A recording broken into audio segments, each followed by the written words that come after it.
La nuit était tombée depuis longtemps. Le vent soufflait entre les arbres morts, hurlant comme une bête invisible.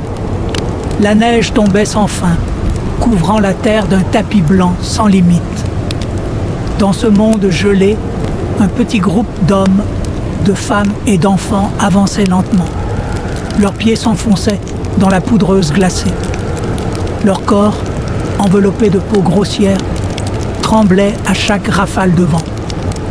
Chaque souffle se transformait en un nuage blanc. Chaque pas résonnait dans le silence de l'hiver. Ils marchaient sans savoir combien de temps encore, cherchant un refuge, un abri, un simple endroit pour survivre à la nuit. La plaine s'étendait à perte de vue, rien que la neige, la glace et le ciel lourd de nuages. Leurs visages étaient rouges de froid, leurs lèvres fendues, leurs mains engourdies. Un enfant pleurait doucement, sa voix étouffée par le vent. La mer le serrait contre elle, murmurant des sons apaisants, comme une berceuse contre la tempête. Au loin, une montagne se dressait. Ses flancs semblaient sombres, percés de trous invisibles. Le chef du clan leva la main. Il devait s'en approcher. Peut-être qu'une grotte se cachait là, entre les pierres. Ils marchèrent des heures entières. Le ciel s'assombrit encore.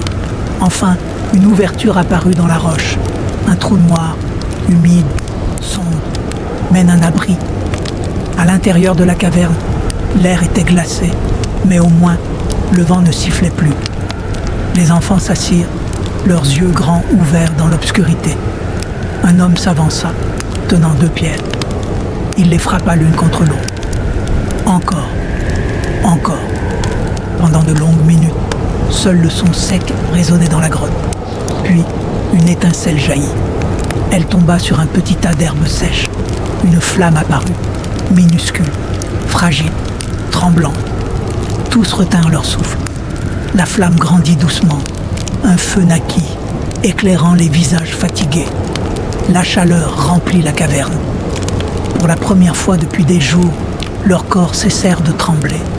Le feu, leur allié contre l'hiver, mais la chaleur ne nourrissait pas leur ventre. La faim rongeait le clan. Depuis des jours, aucune proie n'avait été trouvée. 2 chasseurs décidèrent de sortir. Leur souffle gelait instantanément dans l'air.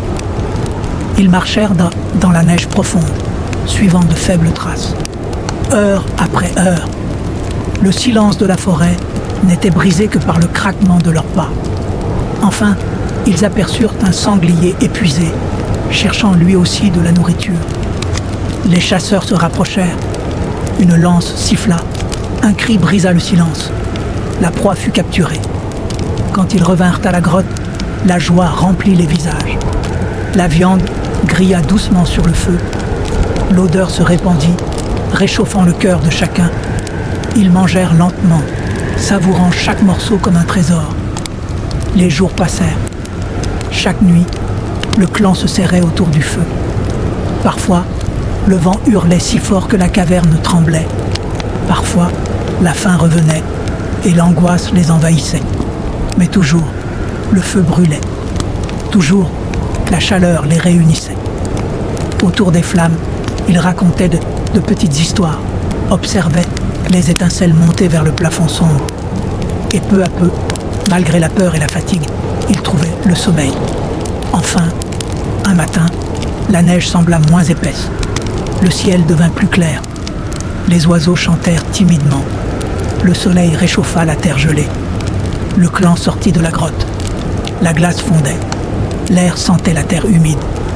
Le printemps revenait. Ils avaient survécu. Et toi aussi, comme eux, tu peux maintenant te reposer. Tu peux fermer les yeux, sentir la chaleur d'un feu imaginaire et laisser la nuit t'envelopper doucement. Demain viendra, paisible, doux. Bonne nuit.